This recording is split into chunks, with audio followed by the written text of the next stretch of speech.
नमस्कार दोस्तों, Nifty analysis की एक और वीडियो में आपका स्वागत करता हूं। दोस्तों निफ्टी की फाइनल क्लोजिंग हमें मिली है 24,541 की और फ्राइडे के सेशन में निफ्टी ने 397 पॉइंट ऊपर जाके क्लोज किया था और निफ्टी ने 500 के ऊपर भी जाके क्लोज किया है, जो कि एक साइकोलॉजिकल रेजिस्टेंस था। और यहाँ पे जो 22 का मूविंग एवरेज है उसका भी रेजिस्टेंस लगभग 24,500 के आसपास था, तो उसके ऊपर भी जाके हमने क्लोज किया है। दूसरी चीज़ यहाँ पे क्या है कि हमने 8 दिनों का कंसोलिडेशन के बाद में उस कंसोलिडेशन जो ये चैनल बना हुआ था, इस चैनल के ऊपर जाके हमने यहाँ पे क्लोज किया है।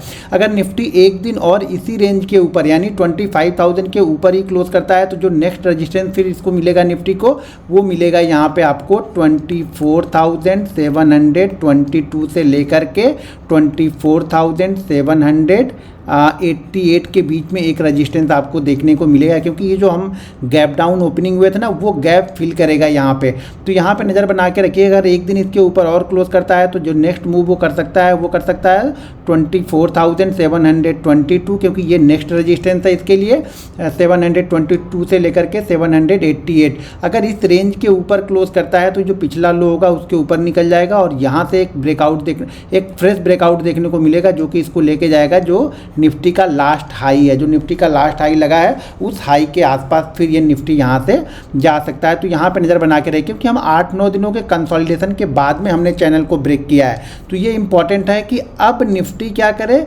अगर निफ्टी को ऊपर जाना है तो निफ्टी इसके नीचे क्लोज नहीं करना चाहिए। ये जो है ना, ये ग्रीन कैंडल का जो ओपनिंग है, ये क्लोजिंग है, ये हाई है, ये लो है, तो जो ओपनिंग हुई है ग्रीन कैंडल की ना, इसके नीचे क्लोज नहीं होना चाहिए। यहाँ पे ध्यान रखिएगा, जब तक इसके नीचे क्लोज नहीं करेगा तब तक चांसेस है कि निफ्टी फर्स्ट क्या करेगा 24,722 से लेकर के 24,788 की तरफ बढ़ेगा। और अगर इस रेंज में कंसोलिडेट करके निकलता है तो वापस ये जो पिछला हाई है उस हाई की तरफ बढ़ सकता है। अब निफ्टी के लिए स्ट्रॉन्ग सपोर्ट है, ये बेस बन चुका है। निफ्टी के लिए बेस क्या बन चुका है 23,888। ये निफ्टी के लिए क्या बन चुका है, बेस बन चुका है। जब कभी गिरावट अगर आनी होगी ना, तो जब तक निफ्टी इस रेंज के नीचे क्लोज नहीं करेगा तब तक यहाँ पे हैवी सेलिंग या पैनिक सेलिंग बिल्कुल नहीं आएगी और सेलर यहाँ पे एक्टिव नहीं होंगे, क्योंकि सेलर ने काफ़ी कोशिश की, कई दिनों की कोशिश के बाद निफ्टी ने रेंज के ऊपर जाके क्लोज किया है। यानी बायर और सेलर दोनों ही यहाँ पे लड़ रहे थे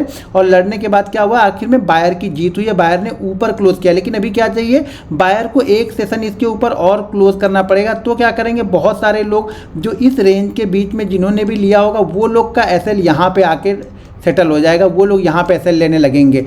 जब तक पैनिक सेलिंग तब तक अब नहीं आएगी जब तक निफ्टी इस रेंज के नीचे क्लोज नहीं करता। ध्यान रखिएगा, क्लोज इस रेंज के नीचे क्लोज नहीं करेगा तब तक ये बायर के कंट्रोल में रहेगा। सेलर के कंट्रोल में तभी आएगा निफ्टी जब ये इस रेंज के नीचे क्लोज करेगा या फिर ये हायर रेंज के आसपास में आके कुछ कंसोलिडेशन करने के बाद कोई पैटर्न बनाता है तभी। लेकिन अभी ध्यान रखिएगा, अभी ये बायर के कंट्रोल में है और बायर इसको लेके जा सकते हैं 24,722 से लेकर 788 तक, और उसके ऊपर निकलता है तो फिर ये जो पिछला हाई है निफ्टी का उस हाई के ऊपर भी यहाँ पे जा सकता है स्ट्रॉन्ग।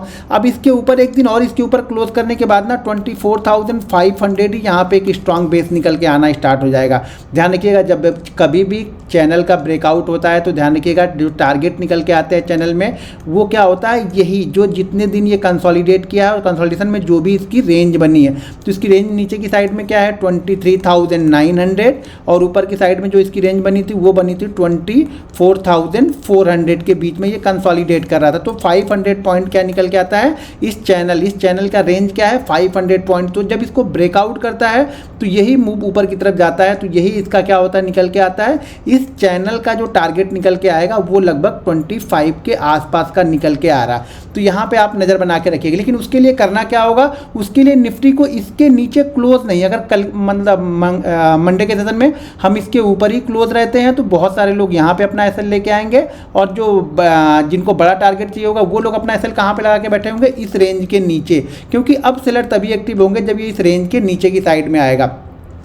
जो बड़ा रजिस्टेंस है वो हमारा क्या है, जो पिछला हाई है वही हमारे पास बड़ा रजिस्टेंस है, जो कि है 25,088 के आसपास, यानी 25,088 जो है ये एक बड़ा स्ट्रॉन्ग रजिस्टेंस का काम करेगा। तो यहाँ पे आपको नज़र बना के रखनी चाहिए और नीचे यहाँ पे नज़र बना के रखनी चाहिए। इस बीच में ये बायर के कंट्रोल में रहेगा, तो छोटे छोटे रजिस्टेंस ऊपर की साइड में मिलेंगे, जैसा कि मैंने ये बताया था। तो यहाँ पे नज़र बना के रखिएगा। और 22 के मूविंग एवरेज के हम ऊपर भी कंटिन्यू क्लोज हो रहा है। 22 के मूविंग एवरेज का ऊपर क्लोज होने का मतलब कि हम मंथ के ऊपर, यानी मंथ में हम सबसे ऊपर क्लोज हो रहा है, यानी मंथली हो गया, क्योंकि हमारे एक मंथ में लगभग 20 से 22 ट्रेडिंग सेशन हमको मिलते हैं, तो ये मंथली हो गया। तो यानी मंथली क्लोजिंग, मंथली चार्ट पे हमारी क्या हो रहा है, मूविंग एवरेज यहाँ पे क्लोज कर रहा है, उसके ऊपर जाके क्लोज कर रहा है, और कंटिन्यू हम इसके ऊपर ही क्लोज करते आ रहे हैं। 22 के मूविंग एवरेज के हम ऊपर ही कंटिन्यू क्लोज करते आ रहे थे। जैसे हमने इसके नीचे क्लोज किया तो कंटिन्यू 8 ट्रेडिंग सेशन हमने यहाँ पे टाइम बिताया, उसके बाद हमने यहाँ पे ब्रेकआउट दिया है। तो निफ्टी पे वेट कीजिए, निफ्टी क्या कर सकता है, ये रेंज और उसके बाद में फिर इस रेंज के आसपास तक आ सकता है। उस कंडीशन में लोगों ने यहाँ पे अपना एसएल लगा के जरूर रखा होगा, क्योंकि ये और ये ध्यान रखिएगा, क्योंकि इसके नीचे क्लोज करेगा तो फिर से क्या होगा, इस चैनल के अंदर में ये फंस जाएगा। जरूरी नहीं कि नीचे गिरेगा, लेकिन फिर से क्या होगा, इस चैनल के अंदर में फंस जाएगा। और जब चैनल के अंदर में फंस जाता है तो वो 7 दिन में निकलेगा, 6 दिन में निकलेगा, 14 दिन में निकलेगा, 20 दिन में निकलेगा, ये किसी को पता नहीं होता। फिर चैनल के बाहर निकलने में ही ट्रेडिंग करने में मजा आएगा। जब चैनल के ऊपर या चैनल के नीचे की साइड में ब्रेकआउट या ब्रेकडाउन देता है तो ही आपको एंट्री लेनी चाहिए, यानी बीच में आपको पता नहीं चलेगा कि उसके बीच में वो कितना टाइम बिता सकता है। दोस्तों, अगर वीडियो पसंद आए तो वीडियो को लाइक और शेयर जरूर कीजिएगा। मिलते हैं नेक्स्ट वीडियो में। जय हिंद।